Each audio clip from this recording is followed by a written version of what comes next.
നമസ്കാരം. ഇന്നത്തെ പ്രധാന വാർത്തകളുമായി ഷാജി കടക്കൽ. ശബരിമല സ്വർണ്ണക്കവർച്ച കേസിലെ ഒന്നാം പ്രതിയായ ഉണ്ണികൃഷ്ണൻ പോറ്റിയെ പ്രത്യേക അന്വേഷണ സംഘം അറസ്റ്റ് ചെയ്തു. ഇന്നലെ രാവിലെ പുളിമാത്ത വീട്ടിൽ നിന്ന് കസ്റ്റഡിയെടുത്ത പോറ്റിയെ ഈഞ്ചയ്ക്കിലുള്ള ക്രൈംബ്രാഞ്ച് ഓഫീസിൽ SP PB ജോയിയുടെ നേതൃത്വത്തിൽ 10 മണിക്കൂറോളം ചോദ്യം ചെയ്ത ശേഷം രാത്രി 11:30യോടെയാണ് അറസ്റ്റ് രേഖപ്പെടുത്തിയത്. നിർണായക വിവരങ്ങളും രേഖകളും അന്വേഷണ സംഘത്തിന് ലഭിച്ചുവെന്നാണ് പ്രാഥമിക വിവരം. ഉണ്ണികൃഷ്ണൻ പോറ്റിയെ ഇന്ന് രാവിലെ റാന്നി കോടതിയിൽ ഹാജരാക്കുമെന്നും റിപ്പോർട്ടുകൾ. വാർത്തകൾ വിശദമായി. ശബരിമല സ്വർണ്ണപ്പാളി കവർച്ചാ കേസിൽ ദേവസ്വം മുൻ കമ്മീഷണർ N വാസുവിനെയും SIT ചോദ്യം ചെയ്യും. സ്വർണം പതിപ്പിച്ച കട്ടള ചെമ്പാണെന്ന് രേഖപ്പെടുത്തി കൈമാറിയതിന് വാസുവിൻ്റെ കാലത്താണ് ദേവസ്വം വിജിലൻസ് കണ്ടെത്തിയിരുന്നത്. എന്നാൽ ഉത്തരവാദിത്തം തിരുവാഭരണം കമ്മീഷണർക്കാണെന്ന് N വാസു പ്രതികരിച്ചു. ശബരിമല സ്വർണ്ണക്കൊള്ള കേസിൽ SIT സംഘം ഉണ്ണികൃഷ്ണൻ പോറ്റിയെ കസ്റ്റഡിയെടുത്തതിൽ ആരോപണമായി അഭിഭാഷകൻ രംഗത്ത്. നടപടിക്രമങ്ങൾ പാലിക്കാതെ നിയമവിരുദ്ധമായിട്ടാണ് ഉണ്ണികൃഷ്ണൻ പോറ്റിയെ SIT കസ്റ്റഡിയെടുത്തതെന്നാണ് പോറ്റിയുടെ അഭിഭാഷകൻ അഡ്വക്കേറ്റ് ശാസ്തമംഗലം അജിത്ത് പറഞ്ഞു. ശബരിമല സ്വർണ്ണക്കൊള്ളയ്ക്കും അഴിമതിക്കുമെതിരെ മഹിളാ മോർച്ച സെക്രട്ടേറിയറ്റ് നടത്തിയ മാർച്ചിൽ സംഘർഷം. BJP സംസ്ഥാന അധ്യക്ഷൻ രാജീവ് ചന്ദ്രശേഖരൻ മാർച്ച് ഉദ്ഘാടനം ചെയ്തതിന് പിന്നാലെ പ്രവർത്തകർ ബാരിക്കേഡിന് മുകളിലേക്ക് കയറി. സെക്രട്ടേറിയറ്റ് മതിലിൽ ചാടി കടക്കാനും ശ്രമിച്ചു. പോലീസ് 2 വട്ടം ജലപീരങ്കി പ്രയോഗിച്ച് റോഡിലിരുന്ന് സമരക്കാർ ശരണം വിളിച്ച് പ്രതിഷേധിച്ചു. പിണറായി സർക്കാർ രാജിവെക്കണമെന്നും ആവശ്യപ്പെട്ടു. ശബരിമല വിഷയത്തിൽ ഹൈക്കോടതി മേൽനോട്ടത്തിൽ CBI അന്വേഷണം വേണമെന്ന് കോൺഗ്രസ് നേതാവ് K മുരളീധരൻ. നിഷ്പക്ഷമായ അന്വേഷണം നടക്കണമെങ്കിൽ ഹൈക്കോടതി മേൽനോട്ടം അത്യാവശ്യമാണെന്നും അദ്ദേഹം പറഞ്ഞു. Thiruvithamkoor Devaswom board president PS പ്രസാദിന്റെ അനധികൃത സ്വത്ത് സമ്പാദനം അന്വേഷിക്കണമെന്നാവശ്യപ്പെട്ട് വിജിലൻസിൽ പരാതി. Youth Congress vice president Saidali കൈപ്പടിയാണ് പരാതി നൽകിയത്. പ്രസിഡന്റായ ശേഷം പ്രശാന്ത് ആഡംബര വീടും സ്ഥലവും സ്വന്തമാക്കിയാൽ അഴിമതി ഉണ്ടെന്നാണ് പരാതി. രാഷ്ട്രപതി ദ്രൗപദി മുർമു ശബരിമല ദർശനം നടത്തുമ്പോൾ ഭക്തർക്ക് ബുദ്ധിമുട്ടുണ്ടാകുന്ന നിർദ്ദേശവുമായി ഹൈക്കോടതി. രാഷ്ട്രപതി ദർശനം നടത്തുമ്പോൾ ജനക്കൂട്ടത്തെ നിയന്ത്രിക്കാൻ ഫലപ്രദമായ നടപടികൾ ഉണ്ടാകണമെന്ന നിർദ്ദേശവും ഹൈക്കോടതി നൽകി. രാഷ്ട്രീയകാര്യ സമിതിയിൽ 6 അംഗങ്ങളെ കൂടി അധികമായി ഉൾപ്പെടുത്തി KPCC പുനഃസംഘടിപ്പിച്ചു. 13 വൈസ് പ്രസിഡന്റുമാരെയും 58 ജനറൽ സെക്രട്ടറിമാരെയും ഉൾപ്പെടുത്തിക്കൊണ്ടുള്ള ജംബോ പട്ടികയാണ് പുറത്ത് വിട്ടത്. KPCC ഭാരവാഹികളുടെ പുനഃസംഘടനയ്ക്കായി ജംബോ കമ്മിറ്റി പ്രഖ്യാപിച്ചിട്ടും പുനഃസംഘടനയിൽ പ്രതിഷേധം പരസ്യമാക്കി വനിതാ നേതാവായ ഡോക്ടർ ഷമ മുഹമ്മദ് രംഗത്തെത്തി. KPCC പട്ടികയ്ക്ക് പിന്നാലെ കഴിവ് മാനദണ്ഡമായെന്ന പരിഹാസ ഫേസ്ബുക്ക് പോസ്റ്റുമായാണ് ഷമ മുഹമ്മദ് രംഗത്തെത്തിയിരിക്കുന്നത്. കേരളത്തിൽ തുലാവർഷം എത്തിയതായി കാലാവസ്ഥാ വകുപ്പ്. 21 വരെ വ്യാപകമായ മഴയ്ക്ക് സാധ്യതയുണ്ട്. 19ഓടെ അറബിക്കടൽ കേരള തീരത്തോട് ചേർന്ന് ന്യൂനമർദ്ദവും രൂപപ്പെടും. തീവ്ര മഴയ്ക്ക് സാധ്യതയുള്ളതിനാൽ വെള്ളിയാഴ്ച എറണാകുളം ജില്ലയിൽ ഓറഞ്ച് അലർട്ട് പ്രഖ്യാപിച്ചു. തിരുവനന്തപുരം, കൊല്ലം, പത്തനംതിട്ട, ആലപ്പുഴ, കോട്ടയം, ഇടുക്കി, തൃശൂർ ജില്ലകളിൽ വെള്ളിയാഴ്ച മഞ്ഞ മുന്നറിയിപ്പും നിലവിലുണ്ട്. തൃശൂരിലെ പുത്തൂർ സുവോളജിക്കൽ പാർക്കിലേക്കുള്ള KSRTC double decker bus trial run നടത്തി. രാവിലെ തൃശൂർ രാമനിലയത്തു നിന്നാണ് പുത്തൂരിലേക്കുള്ള ബസ് ട്രയൽ നടത്തിയത്. മന്ത്രിമാരായ KB ഗണേഷ് കുമാർ, K രാജൻ എന്നിവരും ജനപ്രതിനിധികളും ആദ്യ യാത്രയിൽ പങ്കാളികളായി. സാംസ്കാരിക തലസ്ഥാനമായ തൃശൂരിലെ ആദ്യത്തെ ഡബിൾ ഡെക്കർ ബസ് സർവീസിന്റെ ട്രയൽ റൺ ആണ് ഇന്നലെ പൂർത്തിയാക്കിയത്.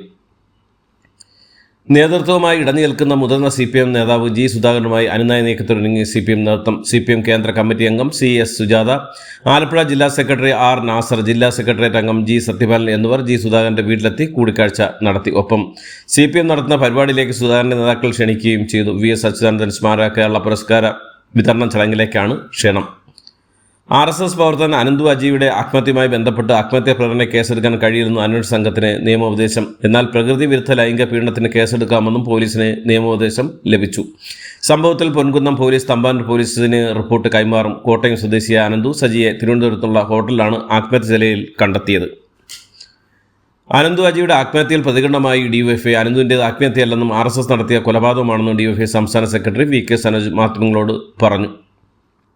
കാലിക്കറ്റ് സർവകലാശാല പഠനവകുപ്പുകളിലെ ക്ലാസുകൾ ഒക്ടോബർ 21 പുനരാരംഭിക്കും. വിദ്യാർത്ഥി യൂണിയൻ തെരഞ്ഞെടുപ്പിലൂടെ ഉണ്ടായ ആക്രമണ സംഭവങ്ങളെ തുടർന്ന് അനിശ്ചിതകാലത്തേക്ക് അടച്ചിട്ടിരിക്കുകയായിരുന്നു സർവകലാശാല.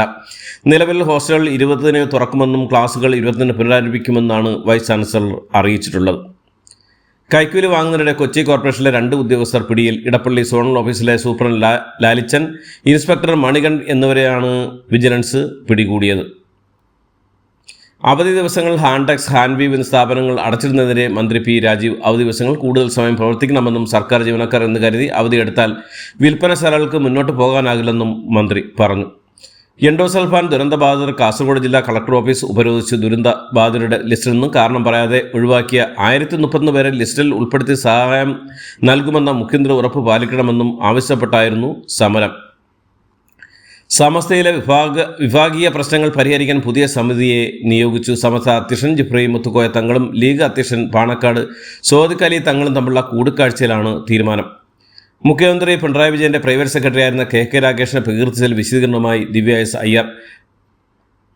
IAS സൂര്യ ഫെസ്റ്റിവലിൽ അവതാരകന്റെ ചോദ്യത്തിനായിരുന്നു ദിവ്യയുടെ മറുപടി. ഒപ്പം ജോലി ചെയ്യുന്ന ഒരു വ്യക്തിയെക്കുറിച്ച് ഒരു നല്ല കാര്യം പറഞ്ഞതിന് ഒരുപക്ഷെ ഇത്രയധികം അധിക്ഷേപങ്ങൾ ഏറ്റുവാങ്ങേണ്ടി വരുന്നത് പണ്ട് സോക്രട്ടീസിന്റെ കാലത്തൊക്കെ ഉണ്ടായിരുന്നുവെന്നും അതിനുശേഷം ഇപ്പോഴാണെന്ന് തനിക്ക് തോന്നുന്നുവെന്നും ദിവ്യ പറഞ്ഞു. താമരശ്ശേരിയിൽ 4ാം ക്ലാസ്സുകാരിയുടെ മരണകാരണം അമീബിക് മസ്തിഷ്ക ജ്വരമല്ലെന്ന് പോസ്റ്റ്മോർട്ടം റിപ്പോർട്ടുകൾ. ഇൻഫ്ലുവൻസ A അണുബാധ മൂലമുള്ള വൈറൽ ന്യൂമോണിയയെ തുടർന്നാണ് മരണമെന്നാണ് പോസ്റ്റ്മോർട്ടം റിപ്പോർട്ടിൽ ഉള്ളത്. ഗുരുവായൂർ ദേവസ്വത്തിലെ കൊമ്പൻ ഗോകുൽ ചരിഞ്ഞ സംഭവത്തിലും വനംവകുപ്പ് കേസെടുത്തു. ആനയുടെ മുൻകാലുകൾ ക്ഷതമേറ്റിട്ടുണ്ടെന്ന് പോസ്റ്റ്മോർട്ടം റിപ്പോർട്ടിനെ തുടർന്നാണ് വനംവകുപ്പ് കേസ് എടുത്തത്. തിരുവനന്തപുരത്ത് മദ്യലഹരിയിൽ വാഹനങ്ങൾ ഇടിച്ചു ചേർപ്പിച്ച SHO കസ്റ്റഡിയിലെടുത്ത്. വിളപ്പിൽശാല സ്റ്റേഷൻ ഹൗസ് ഓഫീസർ നിജാമിനെയാണ് കസ്റ്റഡിയിലെടുത്തത്. ഇന്നലെ തിരുവനന്തപുരത്ത് വെച്ചാണ് സംഭവം. കൺട്രോൾമെന്റ് പോലീസാണ് SHO കസ്റ്റഡിയിലെടുത്തത്. ബഹ്റൈൻ കേരളീയ സമയത്തിന്റെ മലയാളി പ്രവാസി സംഘവും മുഖ്യമന്ത്രി പിണറായി വിജയൻ ഇന്ന് ഉദ്ഘാടനം ചെയ്യും. 8 വർഷത്തിന് ശേഷം ബഹ്റൈനിലെത്തിയ മുഖ്യമന്ത്രിക്ക് ഉജ്ജ്വല സ്വീകരണം ഒരുക്കിയിരിക്കുകയാണ് മലയാളി സമൂഹം. മലയാള മിഷനും ലോക കേരള സഭയും ചേർന്നാണ് പ്രവാസി മലയാളി സംഗമം ഒരുക്കുന്നത്.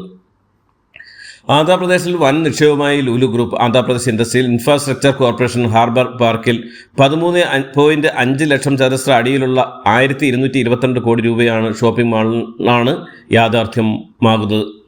പാൻ മസാല ഉൽപ്പന്നങ്ങളുടെ പരസ്യങ്ങളിൽ ബോളിവുഡ് താരം ഷാരൂഖ് ഖാൻ അഭിനയിക്കുന്നതിൽ അതൃപ്തി പ്രകടമാക്കി യൂട്യൂബർ ധ്രുവ് റാട്ടി. ഇത്തരം ഉൽപ്പന്നങ്ങൾ പ്രോത്സാഹിപ്പിക്കുന്നത് എന്തിനാണെന്ന് ഷാരൂഖ് ഖാൻ്റെ മൊത്തം ആസ്തി ചൂണ്ടിക്കാട്ടി ധ്രുവ് ചോദിക്കുന്നത്. ഷാരൂഖിൻ്റെ ആകെ സമ്പത്ത് 12,400 കോടി രൂപയാണെന്ന് മാധ്യമ റിപ്പോർട്ടുകൾ ചൂണ്ടിക്കാട്ടി ധ്രുവ് പറയുന്നു. എൻ്റെ ചോദ്യം ഇതാണ്, ഷാരൂഖ് ഖാൻ ഇത്രയും കാശ് പോരെ, പിന്നെ എന്തിനാണ് പാൻ മസാല പോലെ ആരോഗ്യത്തിന് ഹാനികരമായ വസ്തുക്കൾ പ്രോത്സാഹിപ്പിക്കുമെന്നും ധ്രുവ് ചോദിക്കുന്നു. ബംഗളൂരിൽ വിദ്യാർത്ഥിനി യുവാവ് കൊലപ്പെടുത്തി. പ്രണയനിരസെ തുടർന്ന് യുവതിയെ കഴുത്തറുത്ത് കൊലപ്പെടുത്തുകയായിരുന്നു പോലീസ്. ബിഫാം വിദ്യാർത്ഥിനിയായ യാമിനി പ്രിയ ആണ് കൊല്ലപ്പെട്ടത്. ശ്രീറാംപുര പോലീസ് സ്ഥലത്തെത്തി ഇൻക്വസ്റ്റ് നടപടികൾ പൂർത്തിയാക്കി പ്രതിക്കായി അന്വേഷണം ഊർജിതമാക്കി. ബാംഗ്ലൂരിലെ യുവ ഡോക്ടറായ ഭാര്യയെ കൊലപ്പെടുത്തിയ ഗാസ്ട്രോ എൻട്രോളജിസ്റ്റായ ഭർത്താവ് അറസ്റ്റിൽ. അനസ്തേഷ്യ മരുന്ന് ആരും അറിയാതെ പലതവണ കുത്തിവെച്ചാണ് ഡോക്ടർ കത്രികയെ ഭർത്താവ് ഡോക്ടർ മഹേന്ദ്ര റെഡ്ഡി കൊലപ്പെടുത്തിയത്. ബീഹാർ തീവ്ര വോട്ടർ പട്ടിക പരിഷ്കരണത്തിൽ വോട്ടർ പട്ടികയിലെ മാറ്റങ്ങൾ പ്രസിദ്ധീകരിക്കാൻ തെരഞ്ഞെടുപ്പ് കമ്മീഷൻ ബാധ്യസ്ഥരാണെന്ന് സുപ്രീം കോടതി. പൊതുസ്ഥലങ്ങളിലെ സ്വകാര്യ സർക്കാരിതര സംഘടനകളുടെ പ്രവർത്തനങ്ങൾ നിയന്ത്രിക്കുന്ന ഉത്തരവ് പുറപ്പെടുവിക്കാൻ കർണാടക മന്ത്രിസഭ തീരുമാനിച്ചു. ഇന്ന് നടക്കാനിരിക്കുന്ന മന്ത്രിസഭാ പ്രസംഗങ്ങളിലേക്ക് മുന്നോടിയായി ഗുജറാത്ത് സർക്കാരിൻ്റെ 16 മന്ത്രിമാർ രാജിവെച്ചു. ഗൂഗിളിന്റെ നിക്ഷേപം സംസ്ഥാനത്തേക്ക് ആകർഷണത്തിന് പരാജയപ്പെട്ടതിൽ AIMDMK നേതാവും മുൻ മന്ത്രിയുമായ തങ്കമണി നിയമസഭയിൽ DMK സർക്കാരിനെതിരെ വിമർശനവുമായി രംഗത്ത്. അഹമ്മദാബാദ് വിമാന അപകടത്തിൽ മരിച്ച എയർ ഇന്ത്യ വിമാനത്തിന്റെ ക്യാപ്റ്റൻ സുമീത് സബർവാളിന്റെ പിതാവ് സുപ്രീം കോടതിയെ സമീപിച്ചു. അപകടത്തിൽ സുപ്രീം കോടതി മേൽനോട്ടത്തിൽ അന്വേഷണം നടത്തണമെന്ന് ആവശ്യപ്പെട്ടാണ് പുഷ്കരാജ് സബർവാൾ കോടതിയെ സമീപിച്ചത്. സുപ്രീം കോടതി ഒരു സമിതി രൂപീകരിച്ച് അന്വേഷണത്തിന്റെ മേൽനോട്ടം നിർവഹിക്കണമെന്നാണ് ആവശ്യം. ഹർജി ദീപാവലി അവധിക്ക് ശേഷം കോടതി പരിഗണിക്കും. കർണാടകയിൽ നടക്കുന്ന സാമൂഹ്യ വിദ്യാഭ്യാസ സർവേയിൽ പങ്കെടുക്കില്ലെന്ന് രാജ്യസഭ MPയും ജീവകാരുണ്യ പ്രവർത്തകനുമായ സുധാമൂർത്തി വ്യക്തമാക്കി. ഇതോടുകൂടി ഇന്നത്തെ വാർത്തകൾ ഇവിടെ അവസാനിക്കുന്നു. എല്ലാവർക്കും നന്ദി, നമസ്കാരം.